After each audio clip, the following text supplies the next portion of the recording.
All right, guys, how's it going? So yesterday, as you know, or you will know if you follow my content on a regular basis, I took the afternoon off yesterday. I went out with a friend, for the afternoon, which I thought might go into the evening. I had a few sherbets, and that was a good, really good day. Good company, good day. But, all sorts happened yesterday while I was out, which is sod's law. I did say before I went out, please let's hope Pedro the Parrot doesn't, set the internet on fire, and let's hope we don't hear anything. And what happened? We had all that drama yesterday, so I'm kind of catching up on things a little bit today. I was out, and I did think, should I go home and deal with it? But then I thought, no, fuck it, I'm having a good time. Anyway, we're here today discussing it, right? I wanted to mention this very small snippet in an article that Ornstein wrote yesterday for The Athletic about Ruben Amorim and the West Ham talks, right, which are not supposed to have gone very well. I think it's part of the game to get a better deal from Liverpool. If you're not up to date on all of my videos or whatever, it would appear that what Ruben Amorim's agent has asked for, Liverpool have not met. Liverpool are offering less than what they want. Okay, and I think that's why we've seen all that played out yesterday. It's a dangerous game to play, I think, for the agent. I've made numerous videos, touched on it at the end of last week about the contract being offered at the weekend, and I think this was the response from that. And remember, it was a formal contract offer from Liverpool. It wasn't negotiable, apparently. And I feel like the agents come back and said, we'll see about that. That's what I think anyway. But you'd have to watch my rest of my videos today. I've tried to keep them short. If you're going to watch any other video today, watch the first one, not the morning briefing, the one after that. And that will explain to you a little bit about what I said prior to Monday, remember, towards the end of last week and the weekend. And it all seems to have come into play, or makes sense, really, if you listen to what I'm saying. Anyway, so Ornstein published this article, and he mentioned one little thing, and I said to you, didn't I, like if Ornstein or Joyce Surface, just have a look and see, so that little paragraph near the end sometimes, and there was one. And it said here, this is David Ornstein. Amorim has also been under consideration at Liverpool, although it looks unlikely he will prove the preferred candidate in their process to replace outgoing boss Jurgen Klopp. Now, this is David Ornstein that has literally spent weeks, if not months, banging on about Ruben Amorim and Liverpool, and just blasely, just nonchalantly throws in this little sentence of that, it looks unlikely he will prove the preferred candidate. Like, what the fuck? Do you know what I mean? What is he on about? There's something suspicious with that, guys. There's something suspicious with that. If Ruben Amorim, right, was not the preferred candidate by Liverpool Football Club, having gone on about it forever, he'd have wrote up a full article about it. Amorim ruled out. Liverpool, look at someone else. All right, the door's always been left on other candidates, but you can't mention a little sentence like that. Even Pedro would say he's fucking wrong. Something not right there, guys. So we've got to think now. Why? Why is he saying? Why is it just a little bit? He's been banging on about it for ages. Why not? Big article. Liverpool rule out Ruben Amorim, or Ruben Amorim not, capital fucking letters, the preferred candidate. It doesn't add up. I think this is part of the game.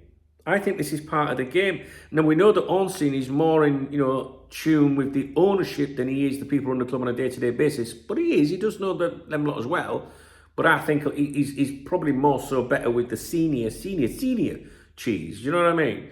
Whereas born-again Joyce, who we have to fucking pay attention to in his services, is more people running the club on a day-to-day basis. I wouldn't believe this too much at the moment, what Ornstein said here. And as I said prior to yesterday, before the drama, look out for Joyce. I imagine Joyce will surface today with maybe a non-article about the derby or something like that. He's very quiet at the moment. And my prediction prior to yesterday was he'll either come out with something that's like just pointless in terms of the managerial situation, just a random article. Because when the notification goes out, he's published something, we'll all be like, what the fuck, let's go and see what he's going to say. It'll either be completely irrelevant, or I said it would be depressing. I did say that you might see something depressing this week. And I think it's because it falls into the game. I didn't know all that shit was going to go off yesterday, obviously, because I went out, right? Believe it or not, I would have cancelled it if I'd have known that. And I said prior to yesterday, I think we might see something played out this week along the negative lines. And I said to you, if anything negative comes out this week, which it fucking did yesterday, I said don't worry too much about it. Because I knew or believed, I can't say knew as facts, but I believed that Liverpool made that formal contract offer over the weekend to Rui Costa. And I thought there might then be a bit of like, is it brinkmanship? Is that the word? A bit of play, do you know what I mean? Because it was, this is our offer, it's non-negotiable. And if someone in life says to me it's non-negotiable, the first thing I'm going to do, because of my personality, is go, well, fucking say about that. Do you know what I mean? So I thought maybe we'll see something played out this week. And I said, if you see something negative, just chill a little bit. It could be completely true. You know, if you wrote an article, Liverpool end interest in Amorim, you wouldn't be surprised, would you now? Right? To be honest with you, with the Amorim circus. But also the financial demands about it all. Do you know what I mean? Like, if they're demanding something, Liverpool won't give it. Liverpool have two choices to make, can't they? Either give or fucking pull out. So you wouldn't be surprised if they pulled out. But just, I didn't bat a fucking eyelid yesterday with everything. What that fucking dog barking, man?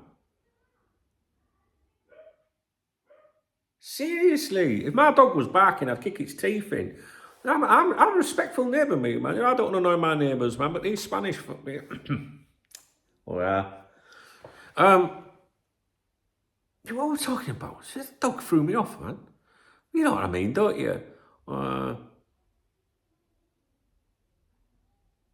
I just think at the moment we're seeing a game being played out, a negotiating game being played out. Ruben Amorim's agent, who I believe was in Liverpool this weekend, prior to that flight that you saw him take yesterday to London. In my previous video, I said pictures of him in the private jet going to Liverpool. I didn't mean that. I did put a comment underneath that video.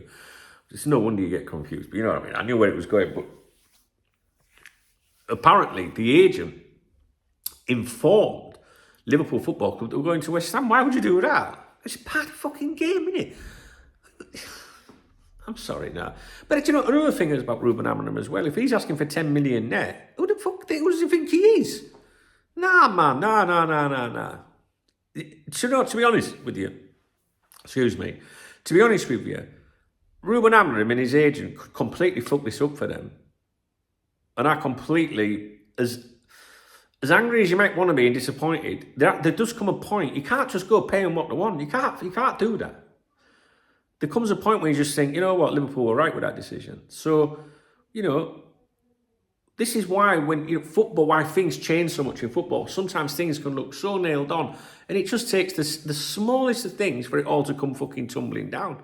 That's why me personally, I never fucking believe a thing until I see an official press conference. Do you know what I mean? I mean, remember when Liverpool, Nabil Fekir, they had the videos of him, everything, but we didn't see him unveiled as an official signing, but people were like, there you go, it's definitely done. I was like, it's not done until you fucking see that contract signed. You know what I mean? So anything can happen anytime. I think we all know that. We're grown-ups around here, but it could go anywhere, I think, right now, to be honest with you. I reckon Liverpool will be really pissed with the media circus around Ruben Amorim. I don't think they'll take too kindly to it all being played out in the press at all. It goes completely against what Liverpool Football Club stand for, even under this ownership. And so if they pulled the plug on it, I wouldn't criticise Liverpool Football Club for pulling the plug on it if they pull the plug on it. If Ruben Amorim pulls the plug on it, I would then be suspicious as to why did that happen? Was there something with the working environment? Because to have two leading candidates, in theory, turn us down would be very concerning for me. Do you know what I mean? But right now, you're gonna have to just chill.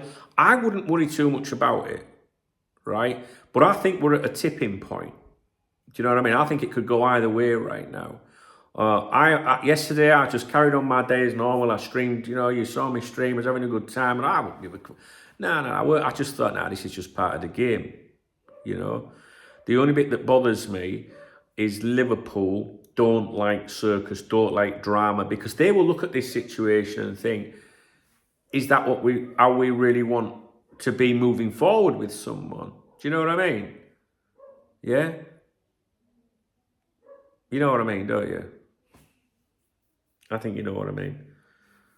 Because if he got the job, it's going to be like, well, we're going to see all this shit played out in the media all the time. So You've got to be very careful. So I can see why other managerial candidates would be being linked with us quite strongly at the moment, and we'll talk about that in the next video. And then I'm going to, if that dog doesn't stop barking, I'm going to put this foot right up its fucking ass. And I love animals, but not that little fucker. Little bat, innit? Anyway, can't remember what the video's about, but if you appreciate it, please thumbs up, drop me a comment. If you want to buy me a coffee or a beer, hit the super thanks button. Please read the video description. I'll be back with you shortly.